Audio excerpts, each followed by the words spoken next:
Jésus prie avec lui. On se tient tous debout pour lire la parole.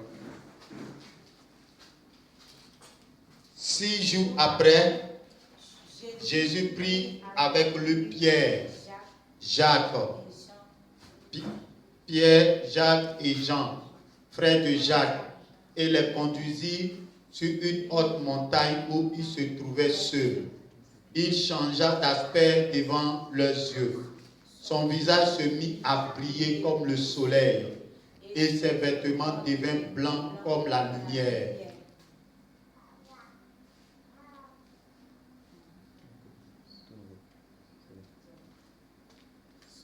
Soudain, les 3 disciples virent Moïse et Élie qui parlaient avec Jésus. Pierre dit alors à Jésus, « Seigneur, il est bon que nous soyons ici. Si tu le veux, je vais dresser ici 3 tentes, une pour toi, une pour Moïse et une pour Élie. » Il parlait encore lorsqu'un nuage brillant vint les couvrir. Et du nuage, une voix se fit entendre.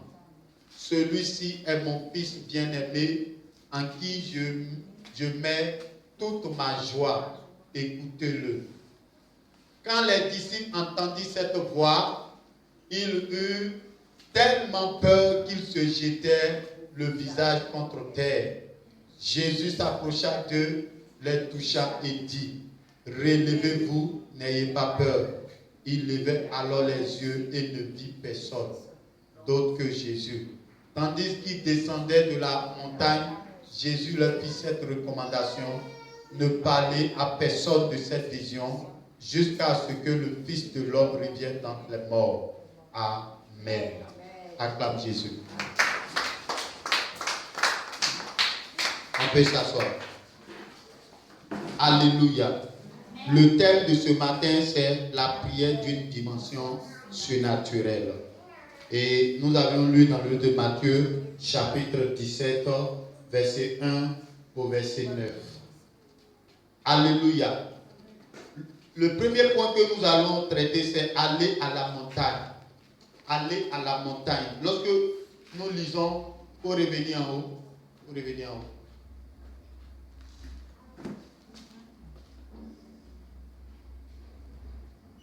Mets sur 17 et puis tu reviens. Non, tu es sorti carrément. Il faut venir dans le Nouveau Testament. Voilà, il faut venir. Non, tu es dans Luc.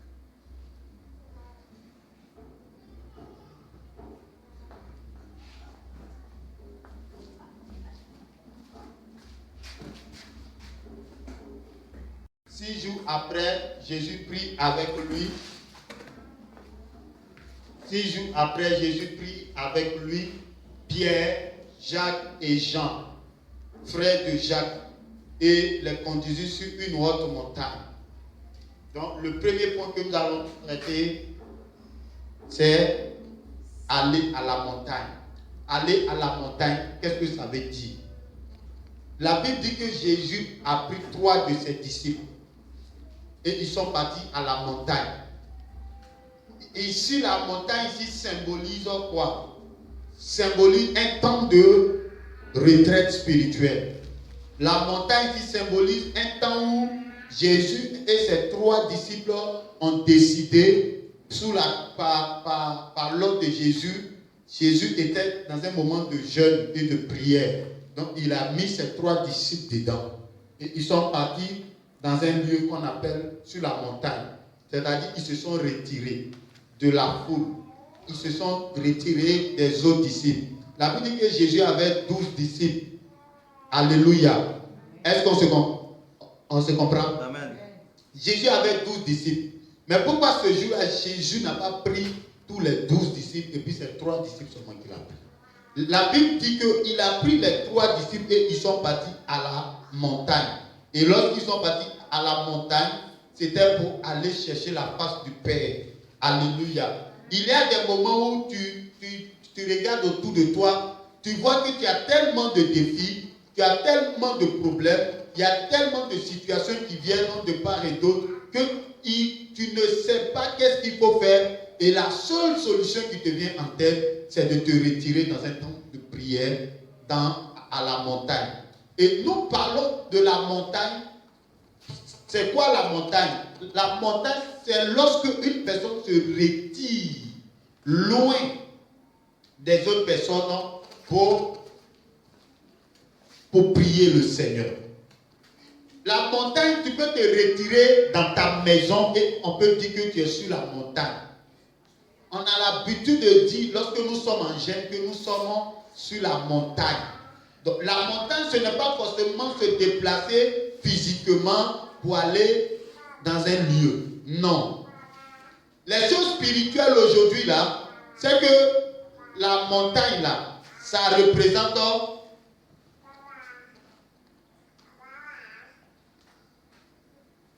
la montagne représente un temps où tu te concentres, un temps où tu cherches la face du Seigneur, un temps où tu veux que le Seigneur te parle, un temps où tu attends ce que le Seigneur te visite, un temps où tu veux l'intervention de Dieu.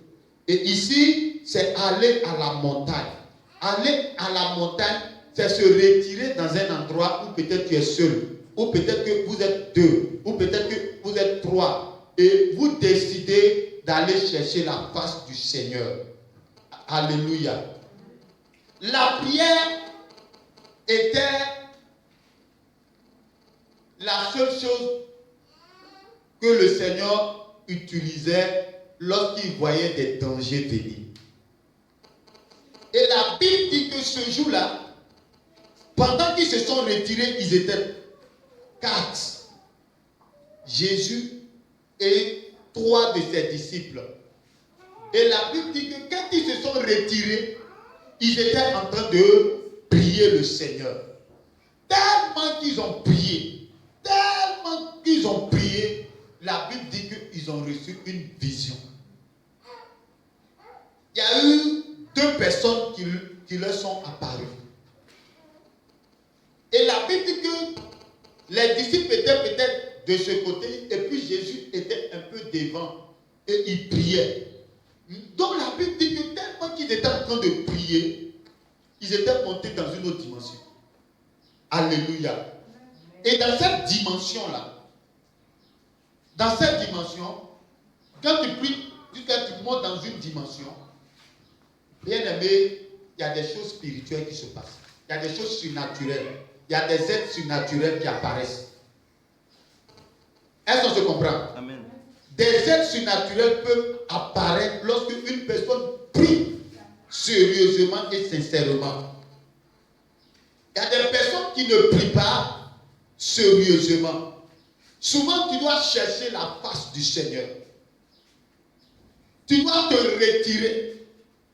Oh, les temps dans lesquels nous sommes, Dieu a besoin des personnes qui vont sur la montagne. Des personnes qui se retirent. Des personnes qui cherchent la face de Dieu. Dieu a besoin des enfants qui le cherchent. Jésus était dans un dilemme. Il avait fait son ministère. Il voulait encore savoir qu'est-ce que Dieu attendait de lui. Il voulait savoir le prochain niveau de son ministère, le rôle qu'il devait jouer. Alléluia. Amen. Alléluia. Amen. Et la Bible dit qu'ils ont eu une vision. Et dans cette vision, il y a quelque chose qui s'est passé. C'est qu'ils ont vu Moïse. Ils ont vu Moïse et puis Élie. Et lorsqu'ils ont vu Moïse et puis Élie, la Bible dit que les disciples aussi l'ont vu. Ce qui veut dire que les disciples aussi étaient aussi montés dans un autre niveau. Alléluia. Un homme de Dieu ne peut pas aller sur la montagne avec des personnes charnelles, avec des personnes qui ne comprennent pas les choses de Dieu. Si tu vois qu'un homme de Dieu se dit, bon, peut-être mon fils, ou bien ma fille, ou bien telle personne, tel jour on va aller dans tel lieu pour aller prier. Ça veut dire que ces personnes-là aussi, même s'ils ne sont pas trop, s'ils ne sont pas trop dans les choses spirituelles, mais ils comprennent au moins un peu les choses spirituelles. Et la Bible dit que tellement qu'ils étaient en train de prier, ils ont eu une vision. La Bible dit que le Seigneur avait changé d'aspect. Quand on lit, on dit qu'il changea d'aspect devant leurs yeux. Le Seigneur a changé d'aspect devant leurs yeux. On dit son visage se mit à briller comme le soleil et ses vêtements devinrent blancs comme la lumière. Alléluia. Alléluia. Amen. Jésus a changé d'aspect. Jésus a changé d'aspect. Changer d'aspect, ça veut dire quoi? Vous voyez, pendant que je suis en train de parler, je suis ordinaire, non? Hein? Je suis ordinaire, mais je peux être en train de prêcher jusqu'à ce que tu peux être en train de me regarder et puis ce n'est plus moi que tu vois, mais tu vois Jésus. Est-ce que tu comprends? Et c'est ce qui s'était passé. La Bible dit qu'il y a eu la lumière qui est venue sur Jésus. Ses vêtements sont devenus quoi? Blancs. Ça veut dire qu'il est monté dans une autre dimension. Est-ce que tu comprends? Et Dieu attend à ce que toi, son enfant, tu montes dans une autre dimension. Si tu ne veux pas monter dans une autre dimension, il y a des choses que tu ne vas pas voir. Il y a des choses que peut-être tu étais né pour réaliser que tu ne vas jamais réaliser dans ta vie. Est-ce que tu comprends? Si tu restes encore charnel, si tu restes encore dans les choses de la chair, il y a des choses que tu ne vas jamais réaliser dans ta vie. Et tu as besoin de ces gens de prière. Ces gens de prière où tu te redis, où tu cherches la face du Seigneur. Afin que tout ce qui est impur quitte ta vie. Tout ce qui n'honore pas le nom de Dieu quitte ton âme. Parce que quand quelqu'un prie pour arriver à un niveau, l'impureté quitte cette personne. Les mauvaises pensées quittent cette personne. Le péché quitte la vie de cette personne. Et quand cette personne marche, elle cherche à faire la volonté de Dieu. Quand cette personne arrive à ce niveau, elle cherche à faire la volonté de Dieu. Ça veut dire qu'on ne peut plus tromper cette personne. Quel que soit ce qui va venir devant cette personne comme corruption, la personne ne va pas tomber dans la corruption. C'est pourquoi le Seigneur nous appelle à la montagne. Parce que la montagne va enlever dans nos vies l'impureté. La montagne va enlever dans nos vies les œuvres des ténèbres, les œuvres charnelles. Alléluia. Tu dois arriver à cette sorte de prière. Tu dois demander au Seigneur quel est le prochain niveau de ta vie. Qu'est-ce que Dieu attend de toi? C'est vrai, peut-être que tu as réalisé certaines choses. Et depuis lors, tu es bloqué quelque part. Tu n'arrives plus à avancer. Tu n'arrives plus à progresser. Tu n'arrives plus à aller de l'avant. Demande au Seigneur quel est le prochain niveau. Et tu ne peux pas être dans ta maison, dans le bruit, et puis demander au Seigneur quel est le prochain niveau. Non. C'est pourquoi tu dois aller à la montagne. La montagne, ça veut dire, tu peux même te retrouver à l'église, toi seul. Tu es en train de prier. Ou bien peut-être que vous êtes 2, 3. Vous êtes en train de prier, chercher la face du Seigneur. Pour dire, Seigneur, quel est le prochain niveau? Alléluia. Alléluia. Amen. Alléluia. Amen. À un moment donné, je suis rentré dans la présence du Seigneur pour demander au Seigneur quel est le prochain niveau de ce ministère. Et quand je suis parti, le Seigneur m'a parlé. Le Seigneur m'a dit, fais ça, fais ça, fais ça. Est-ce qu'on se comprend? Parce que si tu tu regardes autour, tu regardes que les difficultés, les situations se présentent et que tu fais de par tes efforts, tu n'arrives pas à comprendre les choses, à un moment donné, va à la montagne. Et ce jour-là, j'étais allé à la montagne. La montagne, ce n'était pas quelque part d'autre, c'était dans ma maison. Mais ce jour-là, il n'y avait pas de bruit dans ma maison. Je me suis retiré dans un moment de jeûne de 3 jours, secs. 3 jours dans la présence du Seigneur, dans la prière. Je me suis dit, je suis dans la présence du Seigneur, dans la méditation et dans la prière. Je suis en train de chercher la face du Seigneur. Et le message est descendu du ciel. Il te faut aller à la montagne. Il te faut chercher Jésus-Christ. Il te faut chercher le Seigneur. Il te faut chercher la face de Dieu. Tu dois le chercher. Tu dois chercher la face du Seigneur pour aller à un prochain niveau de ta vie. Alléluia. Tu dois chercher le Seigneur si tu es une commerçante. Tu dois chercher le Seigneur si tu es un serviteur de Dieu, une servante du Seigneur, pour dire au Seigneur, Seigneur, quel est le prochain niveau de ma vie que je dois atteindre? Et bien aimé, si tu le cherches, il va se révéler à toi et il va te montrer la voie à suivre. Alléluia. Au petit 2, la prière qui détruit les caprices de la chair. La prière qui détruit les caprices de la chair.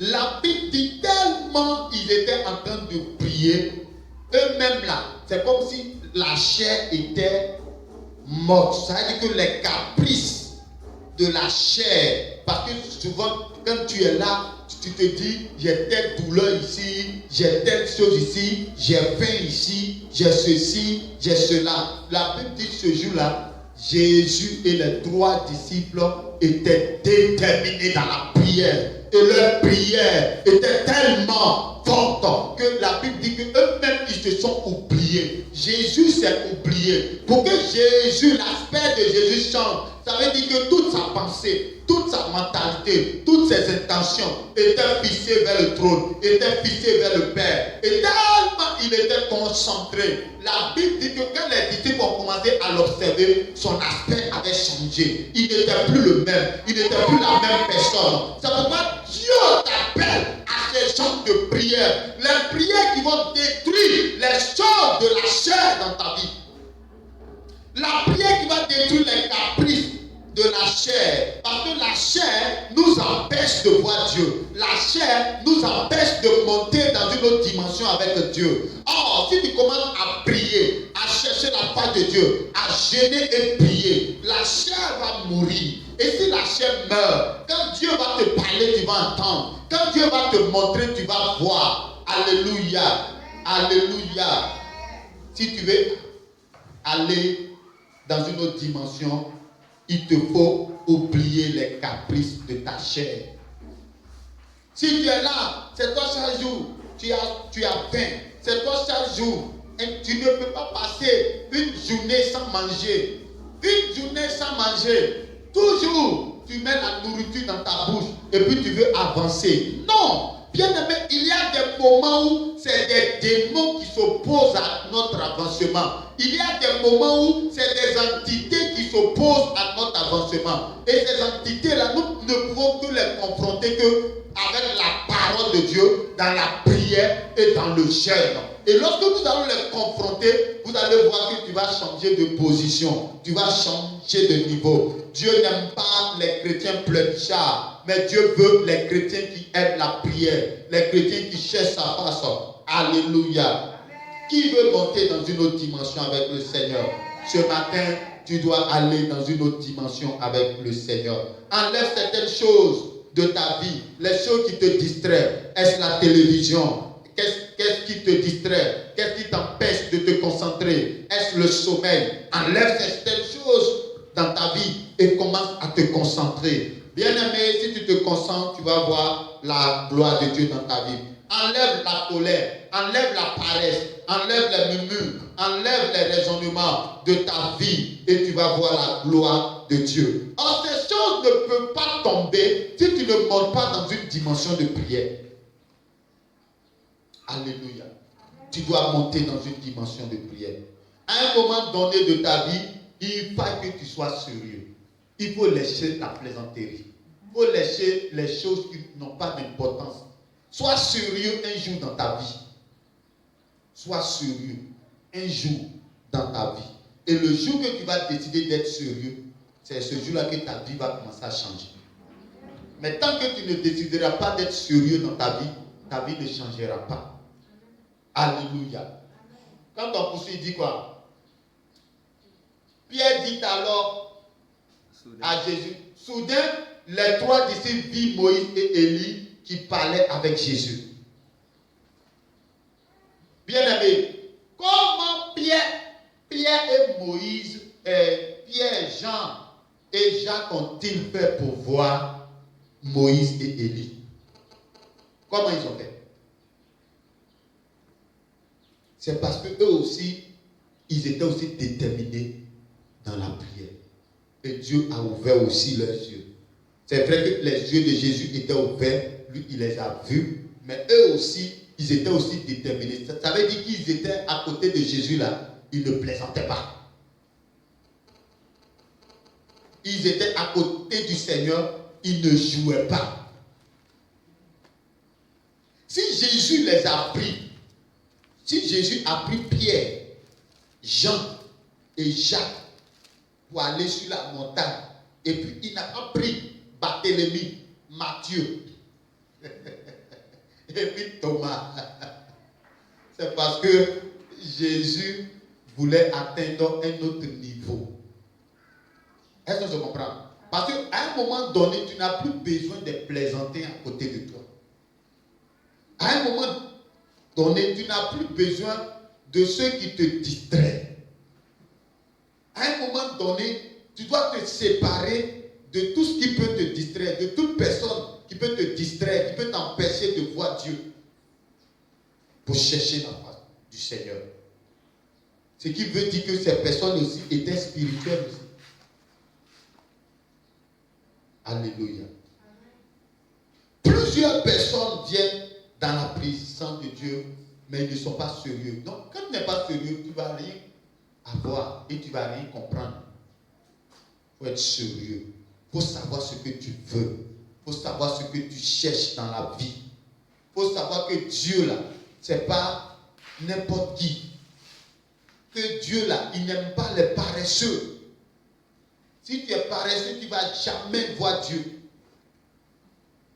Si tu ne cherches pas Dieu de tout ton cœur, tu ne vas jamais voir Dieu. Parce que Dieu n'aime pas les plaisantins. Alléluia. Donc, qu'est-ce que Moïse et puis Élie étaient venus donner à Jésus? Ils étaient venus lui dire le prochain niveau de son ministère. Est-ce que je comprends? Souvent, le Seigneur nous envoie des apparitions de ces vrais serviteurs qui l'ont servi. Est-ce que je comprends? Tu peux être là et puis tu es en train de prier. Souvent, d'autres disent qu'ils me voient dans leur rêve. Ils sont en train de...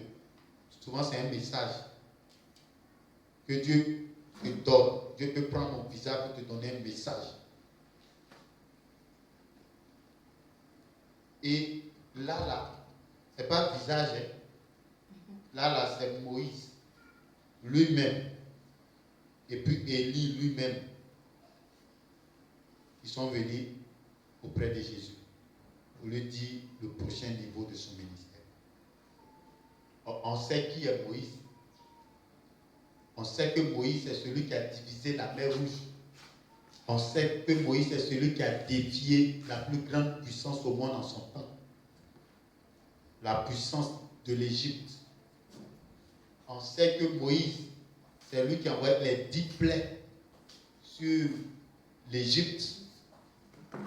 Donc Moïse, ce n'est pas n'importe qui. Donc si Moïse apparaît à Jésus et que les disciples ont vu, et la Bible dit quoi? Élie aussi était là. Qui est Élie? C'est lui qui parle, puis le feu descend du ciel pour consumer des personnes. Donc Élie n'est pas n'importe qui. C'est lui qui a défié Jézabel et puis Akab. C'est lui qui a tué les prophètes de Baal et d'Astarté. C'est lui qui a crié et puis le feu est tombé sur l'autel, sur le mont Carmel. Alléluia. Donc ce matin, tu dois comprendre que tu ne viens pas ici pour te balader. Tu viens pour chercher la face de Dieu. Et quand tu viens, quand tu retournes chez toi à la maison, dispose le temps pour prier. Dispose le temps pour lire la Bible. Dispose le temps pour chercher le Seigneur. Tu es encore jeune, c'est maintenant que tu dois chercher Dieu. C'est maintenant que tu dois le chercher. Bien-aimé, vous savez, quand j'étais au CM2, il y a un test d'études et tests qu'on nous avait donné. On nous a dit que pendant que tu es enfant, il faut lutter pour faire quoi? Pour planter un arbre. Pour ne pas que tu mendies dans ta vieillesse l'ombre de l'arbre d'un autre vieillard. Tu vois, non? Donc c'est maintenant que tu dois chercher Dieu et tu dois le trouver pour trouver ta position. Et si tu trouves ta position, demain tu ne vas pas mendier l'ombre de l'arbre d'un autre vieillard. Sinon qu'aujourd'hui nous voyons des vieux qui continuent de mendier l'ombre de l'arbre de leurs amis, de leurs frères. Parce que pendant leur jeunesse, ils n'ont pas accepté de travailler. Ils ont accepté d'être paresseux. Jésus, ici, n'est pas paresseux. C'est un homme de prière. Jésus, ici, c'est un homme de prière. C'est un homme de jeûne. C'est un homme qui cherche la face du Père pour ne pas échouer dans sa mission. Est-ce que toi, tu cherches la face de Dieu pour ne pas échouer dans ta vie? Bien-aimé, à un moment donné, nous devions savoir qu'il y a plusieurs personnes qui nous regardent. Il y a tes enfants demain qui vont compter sur toi. Il y a tes parents qui t'ont mis à l'école qui vont compter sur toi. Il y a peut-être même tes petits frères qui vont compter sur toi. Est-ce que tu seras à la hauteur demain? C'est maintenant. C'est maintenant. Aujourd'hui, tu veux vivre comme les autres vivent. Tu ne te soucies même pas même du lendemain. Tu ne te soucies même pas même de ta vie. Alors que Jésus ici, il était en train de payer un grand prix. La Bible dit tellement il a prié. Son visage a changé.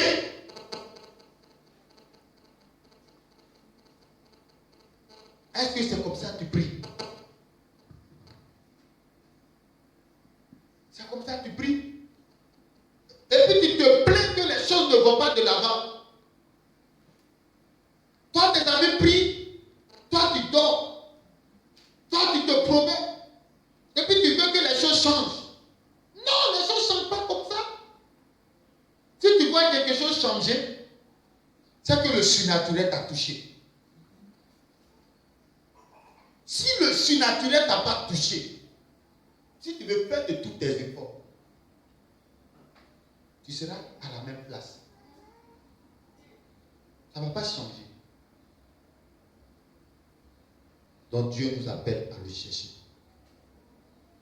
Et voici, David dit, Pierre va dire quoi? Pierre va dire, Seigneur,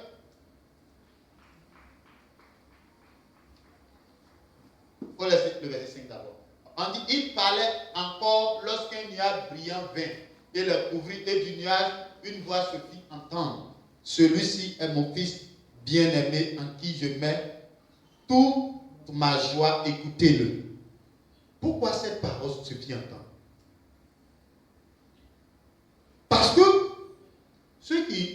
qui ont suivi Jésus là, ces 3 personnes, c'est vrai qu'ils l'ont suivi, mais il y avait encore le doute dans leur cœur. Leur foi, ils ne croyaient pas totalement en Jésus. Ou bien peut-être qu'au début, ils croyaient. Mais comme Jésus leur a dit qu'il va arriver un moment là, je vais partir là. Donc leur foi là, en Jésus là, en Dieu c'est en train de quitter. La chose dont la personne a dit qu'il va partir, il va partir à Jérusalem, ils vont le tuer. Là, ils vont le tuer, on sera seul là. On chercher quelqu'un d'autre où on va mettre notre foi. Est-ce qu'on se comprend? Donc, il est en train de leur dire ça pourquoi? Le Père leur disait ça pour leur dire, écoutez-le. Vous avez vu Moïse, vous avez vu Élie, qui sont venus parler à Jésus. Et je ne vous ai pas dit d'écouter Moïse. Je ne vous ai pas dit d'écouter Élie. Mais je vous dis maintenant que c'est celui-là qui est mon fils bien-aimé. Écoutez-le. Ça veut dire que le fils que vous voyez là, mon fils que vous voyez là, il est plus grand que Moïse, il est plus grand que Élie.